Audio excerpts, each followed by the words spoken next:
सुप्रभात प्यारे बच्चों, कैसे हैं आप सभी। मुझे आशा है कि आप सभी को बहुत मजा आ रहा होगा मेरे साथ व्याकरण पढ़कर, है ना बच्चों। तो आइए बच्चों शुरू करते हैं हमारी ये कक्षा। आज मैं फिर से आपके लिए लेकर आई हूँ नया पाठ 19, जिसका नाम है लोकोक्तियां एवं मुहावरे, यानी कि प्रोवर्ब्स एंड इडियम्स। ठीक है, तो चलिए शुरू करते हैं ऐसे, है ना। आइए एक एक करके पढ़ेंगे। सबसे पहले हम पढ़ेंगे लोकोक्ति। देखो तो बच्चों, लोकोक्ति होती क्या है। यह एक संपूर्ण वाक्य के रूप में होती है। इसका प्रयोग स्वतंत्र रूप से किया जाता है। ठीक है, यह एक तीखी उक्ति है। इसे कहावत भी कहते हैं बच्चों। कहावत तो बच्चों कहावत का नाम तो आपने सुना ही होगा, है ना बच्चों। कहावत का नाम तो सुना है। तो इससे भाषा सुंदर और प्रभावोत्पादक बनती है। आइए देखिए कैसे, एक एक करके पढ़ेंगे। पहला दिखा है यहाँ पे बच्चों, खोदा पहाड़ निकली चुहिया। ठीक है, यानी कि मेहनत अधिक फल कम। ठीक है, प्रयोग देखो इसका। मादी ने दिन भर मजदूरी करते हुए अथक परिश्रम किया और अंत में मालिक ने मात्र 20 रुपए दिए। उसने कहा खोदा पहाड़ निकली चुहिया। देखा आपने, ऐसा वाला आपने सुना होगा, है ना। अब देखो दूसरा है, दूध का दूध पानी का पानी, यानी कि सच झूठ का सही फैसला। तो प्रयोग है, राजा ने वास्तविक गुनहगार को दंड दिया और निर्दोष को छोड़ दिया। ठीक है, फिर तीसरा, अंधों में काना राजा, यानी कि मूर्खों में कम ज्ञान रखने वाला आदर पाता है। ठीक है, जैसे कि गोपाल अपने गांव के अनपढ़ लोगों में 2-4 अंग्रेजी के शब्द बोल लेता है तो लोग उसकी प्रशंसा करने लगते हैं, इसलिए वह अंधों में काना राजा की तरह है। फिर अगला क्या है, ना रहेगा बांस ना बजेगी बांसुरी। ठीक है, तो ना कारण रहेगा ना काम होगा। ठीक है, देखो इस नौकर को घर से निकाल दो, रोज का झगड़ा समाप्त हो जाएगा। ना रहेगा बांस ना बजेगी बांसुरी, है ना। फिर इसके आगे देखिए क्या है, गागर में सागर। ठीक है, तो बहुत को थोड़े में कहना। ठीक है, देखो जैसे कि बिहारी कवि ने अपने दोहों में गागर में सागर भर दिया, है ना। अब एक पंथ दो काज, यानी कि एक ही साधन से दो काम करना, है ना। तो हम दोस्त के विवाह में दिल्ली गए और वहां के दर्शनीय स्थल भी देखा। इस प्रकार हमारे एक पंथ दो काज हो गए। ठीक है, फिर है ऊंची दुकान फीके पकवान, यानी कि ऊपरी दिखावा। ठीक है, तो इस विद्यालय में ना अच्छा शिक्षण होता है और ना ही कोई अन्य सुविधाएं हैं।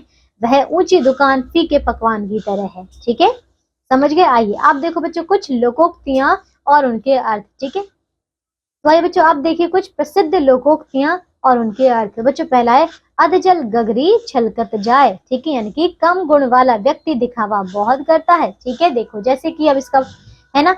अब दूसरा देखो यहाँ पे क्या है, अपनी अपनी ढपली अपना अपना राग। ठीक है, यानी कि मिलकर काम ना करना। फिर तीसरा है, अकल बड़ी की भैंस। तो बच्चों इसमें देखो, इसमें कई सारी लोकोक्तियां तो आपने सुनी होंगी। ठीक है, सुनी होंगी, लेकिन अब इसका अर्थ हम आज समझेंगे। ठीक है, देखो जैसे अकल बड़ी की भैंस, यानी कि शारीरिक बल से बुद्धि बड़ी है। ठीक है, फिर अपनी पगड़ी अपने हाथ, यानी कि अपना सम्मान अपने हाथ होता है।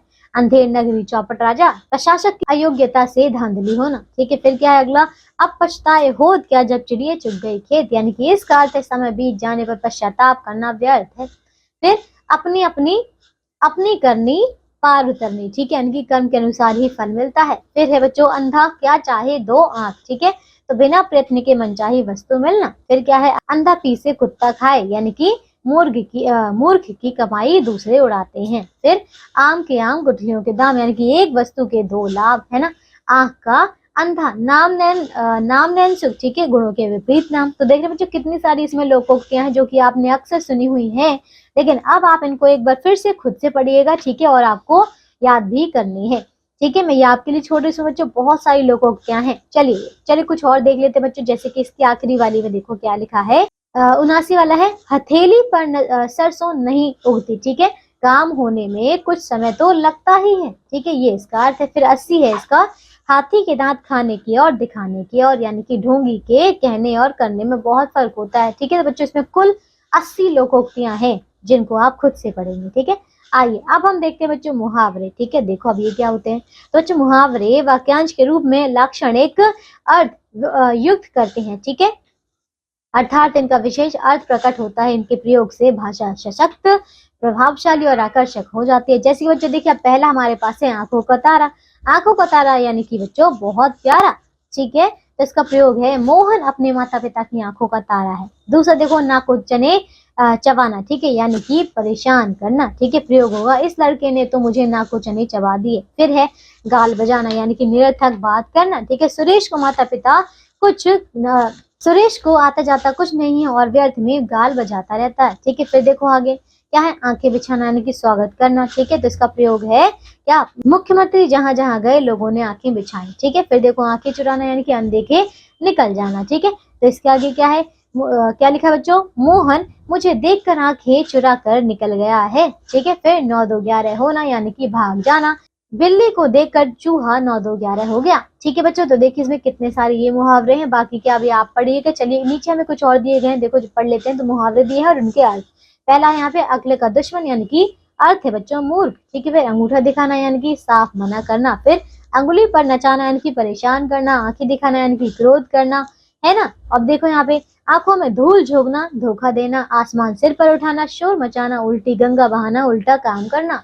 कान पर जूं ना रेंगना, कुछ भी प्रभाव ना होना। ठीक है, फिर कलेजा फटना यानी कि बहुत दुख होना। गांठ बांधना यानी कि याद रखना। गांठ का पूरा यानी कि भरपूर होना। घी के दिए जलाना, खुशियां मनाना। गुड़ गोबर होना यानी कि बना बनाया काम बिगाड़ना। ठीक है, फिर घड़ों पानी पड़ना, शर्मिंदा होना। घाव पर नमक छिड़कना। दुखी को दुखी करना, दुखी को और दुखी करना। ठीक है, तो बच्चों देखिए कितने सारे इसमें मुहावरे हैं, लेकिन ये नहीं, आप खुद से पढ़ेंगे तभी आपको ये याद होगा। ठीक है, तो ये कर लेंगे। ठीक है बच्चों, इसमें पूरे के पूरे 55 जो है मुहावरे हैं, इन्हें खुद से पढ़िएगा। अब देखो बच्चों इसके आगे है लोकोक्ति और मुहावरे में अंतर। तो बच्चों देखिए दोनों दिखने में तो एक जैसे ही लगते हैं, लेकिन आखिर अंतर तो है ना। अंतर देखिए क्या है। तो पहला है लोकोक्ति पूर्ण वाक्य होता है किंतु मुहावरा एक वाक्यांश होता है। ठीक है, फिर देखो यहाँ पे दूसरा है लोकोक्ति का अपना स्वतंत्र अर्थ होता है किंतु मुहावरे का स्वतंत्र अर्थ ना होकर एक लाक्षणिक अर्थ होता है। ठीक है, तो बच्चों ये था हमारा पाठ। इसमें हमने लोकोक्ति और मुहावरे बहुत सारे पढ़ लिए, दोनों के अर्थ समझ लिए, दोनों में अंतर भी देख लिया। लेकिन अभी बच्चों यहाँ पे बहुत सारे मुहावरे हैं। ठीक है, लेकिन इन्हें अब आप खुद से पढ़ेंगे। ठीक है, तो आज के लिए सिर्फ इतना ही। अब हम मिलेंगे अगली कक्षा में, तब तक के लिए आप इन्हें याद कीजिए, बार बार पढ़िए, अपना ध्यान रखिए। ठीक है, और अभ्यास के प्रश्न को भी कीजिए। बाय।